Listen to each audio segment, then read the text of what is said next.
Unidad Programática 1. Impuestos indirectos al consumo, de Alexis Giovanni Beltrán Dávalos.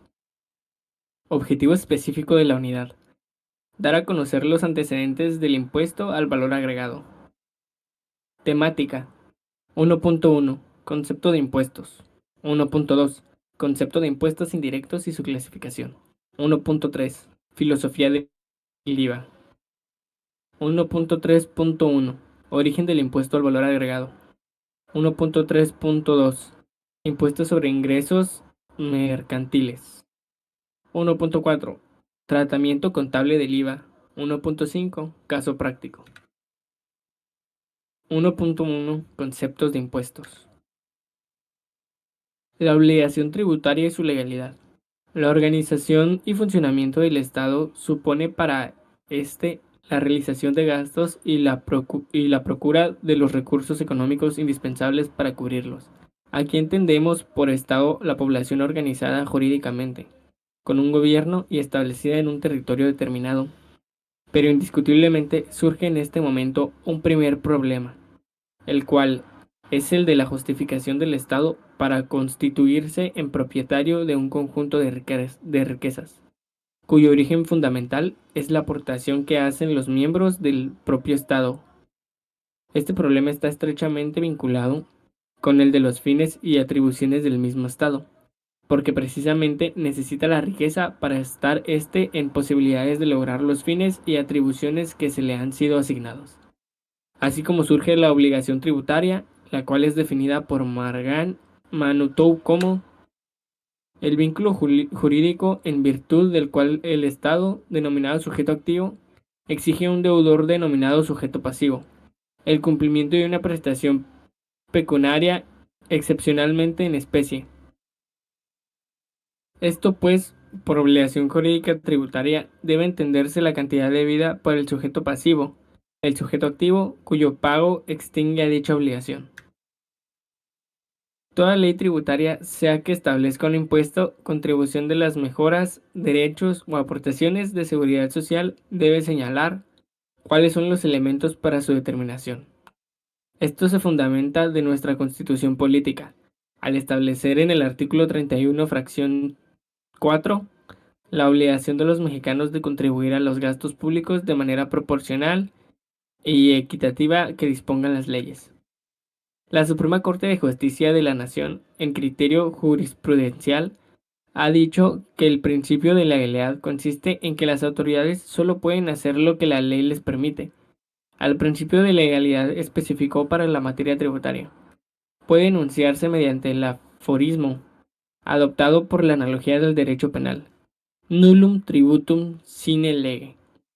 Por lo tanto, después de lo dicho, se concluye que la ley fiscal debe establecer cuáles son los elementos esenciales del tributo, a saber, objeto, sujeto, extensiones, base, tarifa, pago, interacciones y sanciones. Elementos de la contribución. Según el artículo 5 del Código Fiscal de la Federación, las disposiciones fiscales que establezcan cargas a los particulares y las que señalan excepciones a las mismas, así como las que fijan las infracciones y sanciones, son de aplicación estricta. Se considera que establecen cargas a los particulares las normas que se prefieren al sujeto, objeto, base, tasa o tarifa. Del análisis de este párrafo se destaca que los elementos de la contribución son objeto, sujeto, extensiones, base, tarifa, pago, infracciones y sanciones. Estructura jerárquica. Aquí podemos ver la estructura jerárquica, donde podemos ver los tratados, la ley de ingresos de la Federación y más abajo las otras leyes. La importancia de establecer el marco legal básico de las disposiciones normativas que en México regulan las diversas contribuciones existentes es la de ubicar jerárquicamente tanto el origen como su impacto en las mismas, así como apreciar las repercusiones que pueda representar su modificación, sin olvidar la jurisprudencia que establezca la Suprema Corte de Justicia, que es definitiva y tiene fuerza de ley. 1.2. Concepto de impuestos indirectos y su clasificación. Existe una nutrida variedad de clasificaciones de contribuciones, ya sean reales y personales. periódicas e instantáneas, generales y especiales, etc. Los elementos que figuran en las contribuciones se establecen en el CFF artículo 2. Sin embargo, la clasificación más aceptada por la doctrina es la de contribuciones directas e indirectas, que se hacen razón a la incidencia o impacto económico sobre quien recae la carga tributaria. Contribuciones directas. Las contribuciones directas son aquellas que inciden en forma inevitable a la economía de quien las paga. Desde el punto de vista jurídico, no pueden trasladar su efecto a otras personas. Como ejemplos se tienen impuesto sobre la renta, impuesto predial, impuesto sobre tendencia y uso de vehículos. Contribuciones directas. En las contribuciones directas tiene aplicación general el principio proporcionalidad de los impuestos, que consiste en fijar la carga fiscal o monto del impuesto a pagar en función de la capacidad económica de los contribuyentes. Contribuciones indirectas. Las contribuciones indirectas son aquellas en las que el obligado a pagar las mismas no sufre el impacto económico, ya que está legalmente permitido el traslado expreso o tácito del gravamen a los adquirientes de bienes y servicios. El contribuyente es quien realiza las actividades afectadas al tributo, pero está prevista su traslación, por lo que finalmente quien sufre el impacto económico del gravamen es el consumidor final. Contribuciones indirectas. Ejemplos de gravamenes son impuestos sobre ingresos mercantiles, impuesto al valor agregado, impuesto sobre automóviles nuevos, impuesto especial sobre producción y servicios. El calificativo del indirecto radica en que el Estado pretende gravar al receptor del servicio consumidor, pero por razones de orden práctico recauda a través de la figura jurídica de la responsabilidad solidaria, es decir, que hace recaer la obligación de enterar el impuesto al enajenante o prestador de un servicio. Encontramos los impuestos aten- atendiendo a la variedad de gravámenes que pueden existir en un país y considerando elementos tales como el sujeto y o las actividades que gravan. Lo podemos clasificar de la siguiente forma. 1. Impuestos sobre los ingresos, el patrimonio y el gasto o consumo. Esta clasificación se estudia según el objeto del impuesto, esto es, la realidad económica que se grava. 2. Impuestos directos e indirectos. Son impuestos directos aquellos que no pueden ser trasladados, de modo que inciden en el patrimonio del sujeto pasivo de la obligación, puesto que no lo pueden recuperar de otras personas. Son impuestos indirectos los que sí se pueden ser trasladados, de modo que no inciden en el patrimonio del sujeto pasivo, sino en el de otras personas de quienes lo recupera el sujeto pasivo. 3. Impuestos reales y personales. Los impuestos reales son los que se establecen de acuerdo a los bienes o cosas que se gravan, esto es, sin tomar en cuenta a las personas. Los impuestos personales, estos sí toman en cuenta a las personas, o sea, quien va a pagar el impuesto, sin tomar en consideración los bienes o cosas que posea. Impuestos específicos y ad valorem. Impuestos específicos. Estos se establecen atendiendo a la unidad de medida o la calidad del producto. Impuestos ad valorem. Estos se establecen atendiendo al valor de lo que se grava. 5. Impuestos generales y específicos. Generales son aquellos que gravan diversas actividades u operaciones, pero que tienen un mismo denominador común, por ejemplo, la compraventa. Los especiales gravan una actividad o cosa determinada. Impuestos especiales sobre el alcohol. 6. Impuestos con fines fiscales o con fines extrafiscales. Con fines fiscales son los que se establecen para cubrir el presupuesto. Con fines extrafiscales son los que se establecen con finalidad diferente al presupuesto, muchas veces con carácter social o económico. 7. Impuestos alcabalatorios. Estos gravan la circulación de mercancías en un territorio determinado. Se puede presentar de la forma siguiente: impuestos al tránsito, impuestos de circulación, impuestos de extracción, impuestos de introducción. 8. Impuestos federales, estatales y municipales. Estos son de acuerdo al legislador de los que establezca y el lugar en el que se apliquen dichos impuestos. Serán federales los creados por el Congreso de la Unión y sus aplicaciones en toda la República. Los estatales son creados por los congresos locales y su aplicación será dentro del territorio de una entidad federativa. Los municipales son creados por los congresos locales y su aplicación será dentro de un municipio.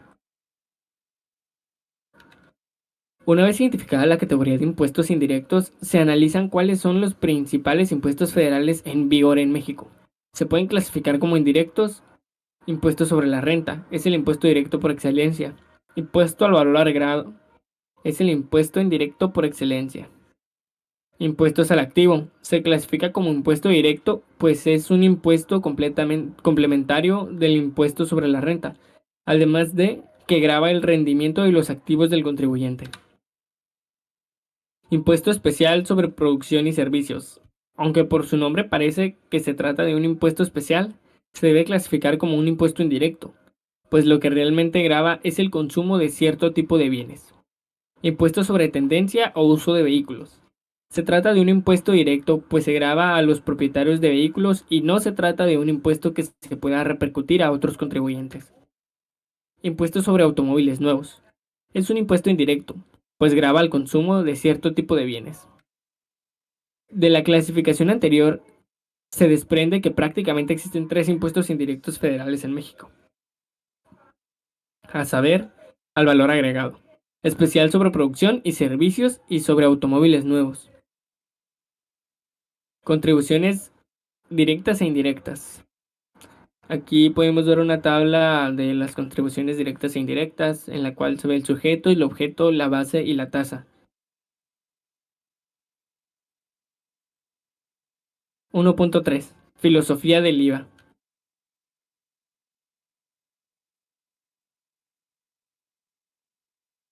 1.3.1. Origen del impuesto al valor agregado. Durante siglos, la economía fue desarrollada como una simple práctica económica, basada en la improvisación y la espontaneidad en la que los elementos como la producción, la distribución y el mercado existían y se combinaban con la vida cotidiana. El hombre practicaba el comercio intercambiando las mercancías que producía por mercancías que le hacían falta para su consumo, sin que le preocupara la necesidad de pensar económicamente. El interés de pensar económicamente nació cuando el hombre descubrió que el intercambio en el mercado le permitía obtener un excedente económico, surgiendo así el desarrollo del cálculo económico, basado en la obtención del máximo beneficio en las operaciones de intercambio. Durante la primera mitad del siglo,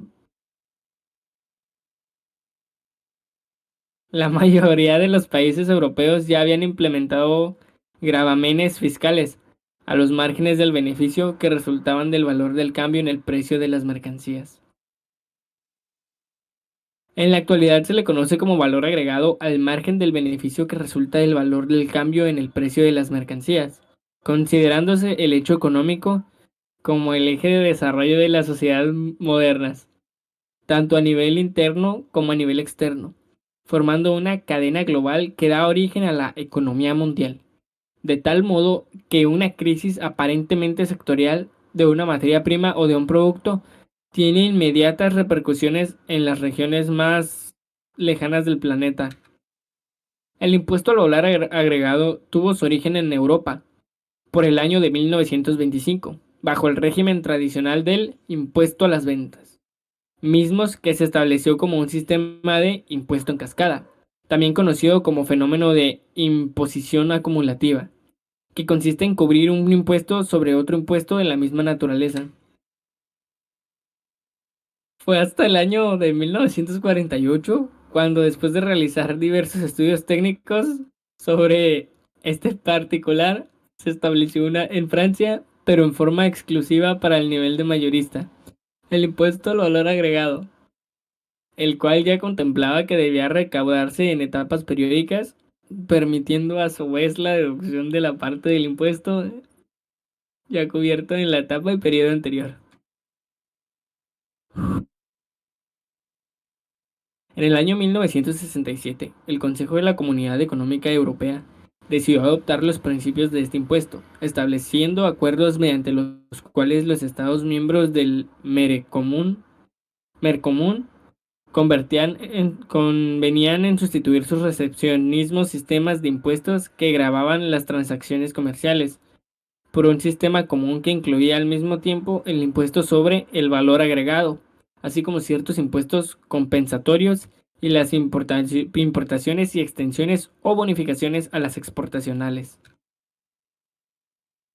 En 1966, el Consejo de la Asociación Latinoamericana de Libre Comercio recomendó realizar estudios tendientes a diseñar un impuesto a las ventas que sirvieran de modelo a los países latinoamericanos. Antes de terminar la década de los 60, Uruguay y Brasil establecieron un gravamen del tipo del IVA. El objeto consistía en promover transformación en los sistemas tributarios indirectos y reducir los obstáculos que impedían un comercio mayor entre los países del área. En 1967, concluyó la primera etapa de investigación y se recomendó la aplicación de un gravamen del tipo del IVA, que fuera no acumulativo, con tasa única y tratamientos especiales a pequeños comerciantes, limitado a sus bienes muebles consumibles. En 1973, los demás países sudamericanos adoptaron dicho impuesto con particularidades propias de cada país. Actualmente los países que tienen un impuesto al valor agregado más puro son Argentina, Chile, Uruguay y México. 1.3.2. Impuesto sobre ingresos mercantiles. Antes de que entrara en vigor el impuesto al valor agregado, el impuesto aplicable en México era el impuesto sobre ingresos mercantiles, vigente desde 1948 a 1979, el cual tenía las siguientes características. Indirecto. El contribuyente es quien realiza las actividades afectadas al tributo, pero está prevista su traslación, por lo que finalmente quien sufre el impacto económico del gravamen es el consumidor. Federal. Era un impuesto federal, pero de base estrecha, lo cual daba la posibilidad de que los estados gravaran con contribuciones locales lo que el leasing eximía, propiciando con esto 32 sistemas de impuestos de indirectos locales. De base estrecha, ya que solo gravaba la mayoría de las actividades mercantiles, excluyendo por lo tanto las no mercantiles, permitiéndose con ello una diversidad de impuestos locales. Plurifásico. Gravaba todas las etapas del proceso de producción y distribución de bienes y servicios. Acumulativo. El impuesto de una etapa pasaba a formar parte de la base de la siguiente, propiciando distintas cargas fiscales, dependiendo del número de etapas por la que se atravesaba el producto. Este efecto de cascada era el que más distorsionaba el sistema de precios. No neutral. En virtud de lo que afectaba más al costo de los bienes productos producidos por empresas no integradoras por las integradas, el efecto de neutralidad se aprecia en que las empresas integradas el ISIM incidía en menor medida en el costo del bien, viéndose favorecidas pues estas controlan las etapas del proceso de producción. Tratamientos diferenciales. Contaba con diversos tratamientos diferenciales que dificultaban su administración, ya que se aplicaban tasas del 1.8%, 4%, 5%, 10% y 30%, así como extensiones subjetivas en razón del sujeto. Posibilidades recaudatorias. Las posibilidades recaudatorias eran limitadas, ya que de elevarse la tasa se incrementaría la tendencia a la evasión y los efectos negativos de la cascada generarían un caos en el sistema de precios. No, no permitía desgravación para exportación. Desde 1975 se crearon los estímulos fiscales orientados a la exportación, a través de sistemas compensatorios que proporcionaban la desgravación total del bien exportado. Mecanismo que además de desgravar, daba un pequeño subsidio a la exportación, violándose con ello las reglas básicas del comercio internacional que prohíben subsidiar a a las exportaciones. Antecedentes del IVA en México. En 1966, el SHCP inicia en México los primeros estudios para establecer el IVA, impuestos que subsanarían las deficiencias del ISIM, el cual no permitía consolidar el proceso de coordinación con entidades federativas. No permitía la deducción del ISIM pagando la etapa anterior. Tenía como requisitos para su causación la mercantilidad de las actividades. En 1967, finalmente, con base en los estudios realizados, se formuló el proyecto de la Ley Federal del Egreso, el cual regulaba gravamen con las siguientes características: que el sujeto del impuesto fuera el adquiriente y no el enajenante, que fuera trasladable, que suprimiera la mercantilidad del objeto del gravamen, que fuera federal con una tasa del 8%, que el impuesto pagado en la compra de insumos fuera deducible del impuesto causado en la venta de bienes, que hubiera pagos mensuales y se presentara declaración del ejercicio. Por diversas situaciones económicas, políticas y sociales, no se aprobó el proyecto de ley referido con la anterioridad, de la que se pueden citar las siguientes: inconclusa coordinación con los estados, limitado nivel de estudio sobre el IVA, desfavorables condiciones económicas, políticas y administrativas, reducida experiencia de aplicación del IVA en otros países. En 1978 se formula el proyecto de ley, el cual se aprueba en diciembre de ese año, dándose una vacatio legis para su entrada en vigor hasta 1980, llevándose a cabo en ese año una amplia difusión del mismo. En diciembre de 1979 se publica el reglamento de la Ley del Impuesto al Valor Agregado y se promueven ajustes a la ley como resultado de las observaciones tomadas durante 1979. El impuesto al valor agregado, que inició su vigencia en 1980, presentaba las siguientes características generales.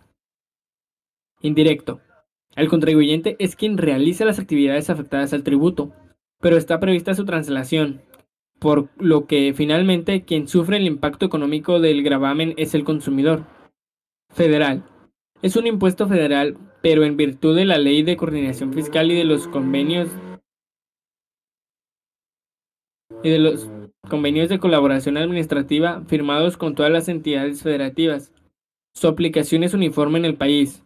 Es conveniente señalar que los acuerdos de coordinación sufrieron en el año 1990 grandes modificaciones, a grado que tal, al grado tal que la recaudación y administración de este gravamen desde entonces quedó totalmente en manos de la SHCP, de base amplia, ya que grava a todas las operaciones en que se dé un valor agregado. Plurifásico: grababa todas las etapas del proceso de producción y distribución de bienes y servicios, y a diferencia del ISIM, graba la importación de bienes y servicios. No acumulativo: esta particularidad le distingue de los impuestos en cascada como el ISIM, y se logra trasladando el impuesto fuera del precio, registrándose por separado en la contabilidad del contribuyente y acreditándose después, sin que forme parte del precio de la siguiente etapa de producción o distribución.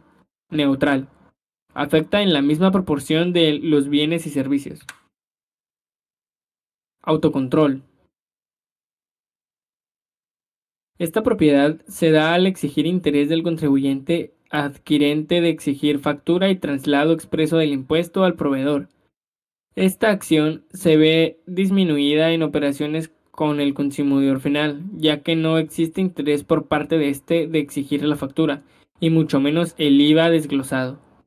Contribución al consumo: ya que la incidencia económica del impuesto la soportan los consumidores finales, entendiéndose como tales a la población que adquiere los bienes o servicios para satisfacer sus necesidades. Tratamientos diferenciales: están representados por diversas tasas, 10, 15 y 0%, así como por las operaciones y sujetos no grabados. Tratamientos especiales no en periodos preoperativos. Posibilidades recaudatorias: tiene propósitos recaudatorios por excelencia, basada en la gran amplitud del universo de sujetos que grava cuando consumen bienes y servicios. Desgravación: es un gravamen con posibilidad de desgravar totalmente la etapa que se desee mediante la aplicación de la tasa del 0%, en particular a las operaciones de exportación. ¿Eh? ¿Esto no? ¿No? ¿Y eso tampoco? Eso tampoco. Eso tampoco. Es, ok. 1.4. Tratamiento contable del IVA. Las operaciones efectuadas por las empresas no siempre se mantienen en su valor original. Generalmente quedan sujetas a ajustes que se efectúan con posterioridad por algunas de las siguientes causas: devoluciones por el adquiriente de los bienes enajenados, descuentos por pago anticipado en las obligaciones, bonificaciones por disminución en el precio o contraprestación. Tales ajustes dan lugar a que la base para aplicar las tasas del IVA o para hacer el cómputo de las operaciones exentas se determine por diferencia entre el monto de las operaciones efectuadas, menos el importe de las devoluciones, descuentos y bonificaciones. Por lo que es importante identificar esos conceptos manteniendo el registro separado de ellos.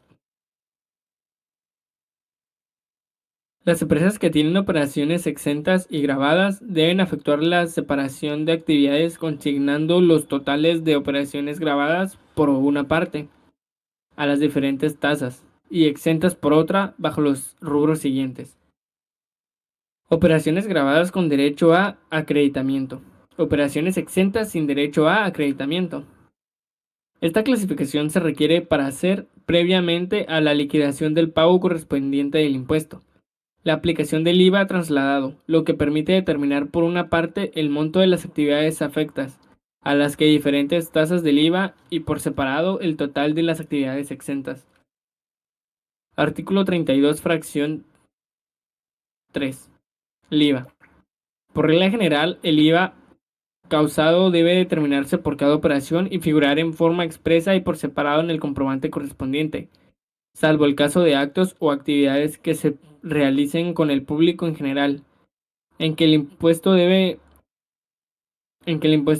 concluirse en el precio en lo que los bienes y servicios se ofrezcan, así como en la documentación que se expida, situación que da lugar a dos variantes: IVA trasladado expresamente y por separado del precio, y IVA incluido en el precio. Artículos 71, 72. Es conveniente realizar el registro por separado del IVA pagado por la empresa, así como el pagado en importaciones mediante las siguientes variantes: IVA trasladado, identificado con la compra de inventarios, no identificado por otras adquisiciones; IVA pagado en importaciones, identificado con la compra de inventarios, no identificado por otras adquisiciones. La distinción anterior obedece a que el IVA trasladado por compra de inventarios es totalmente acreditable si está relacionado con actividades grabadas, y no acreditable, pero sí deducible si está relacionado con actividades exentas. Todas las empresas, incluyendo las que realicen parcialmente actividades exentas, deben efectuar la separación de los conceptos siguientes: IVA traslado total, IVA cancelado por devoluciones, descuentos y bonificaciones, IVA pagado en importaciones, IVA no acreditable por corresponder a conceptos no deducibles para efectos del ISR. En todos los casos, el IVA trasladado figura en forma expresa y por separado en el comprobante de las adquisiciones de bienes o servicios. El IVA cancelado o restituido por los proveedores con motivo de la devolución de bienes que hubiera hecho el adquiriente o por los descuentos y bonificaciones que se hubiera originado a su favor, también deberá registrarse bajo dos clasificaciones: IVA cancelado identificado con la compra de inventario o IVA cancelado no identificado. Artículo 3. Artículo 32. El IVA cancelado o restituido por devoluciones, descuentos o bonificaciones debe figurar también en forma expresa o por separado en la nota de crédito correspondiente. Respecto a la cancelación del IVA pagado en importaciones por devoluciones, descuentos y bonificaciones que otorgue el proveedor del extranjero, se ha opinado que la importación de bienes o servicios quede excluida de este tratamiento porque en la hipótesis prevista en la ley es el proveedor quien debe cancelar y restituir el IVA. Y en el caso de las importaciones resulta que no hay lugar a esa cancelación por el proveedor extranjero porque no es el contribuyente del IVA, sino el propio importador.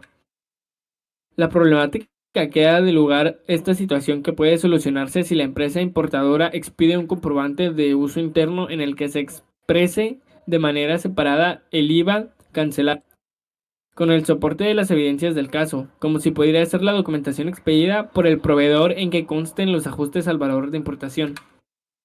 El registro en la contabilidad de las operaciones efectuadas por una empresa se facilita si se han expedido los comprobantes correspondientes en la forma adecuada y ha recabado comprobantes con todos los requisitos de ley. En forma concentrada podemos citarlas de la siguiente manera: de actos o actividades como proveedor, por tasas de gravamen no exentos, valor total de actos o actividades, devoluciones, descuentos y bonificaciones, valor neto de actos o actividades, IVA causado sobre valor neto, de IVA trasladado y pagado en importaciones, IVA trasladado por la adquisición de bienes y servicios, identificado con la compra de inventario, no identificado por otras adquisiciones, IVA cancelado o restituido por devoluciones, descuentos y bonificaciones, identificado con la compra de inventario, no identificado por otras adquisiciones.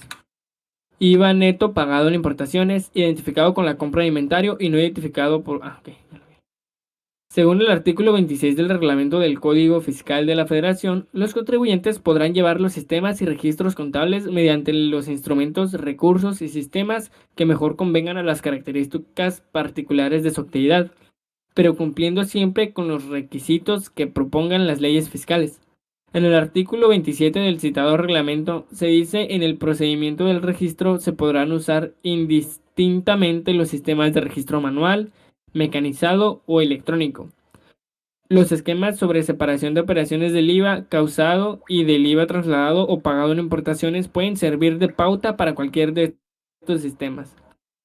Conclusión: los impuestos o contribuciones son el medio mediante el cual se cubren las necesidades financieras del grupo de personas que desempeñan la función de gobernantes o autoridad. Por tal, los fines de gobierno no pueden ser diferentes o contrarios a los fines de los individuos.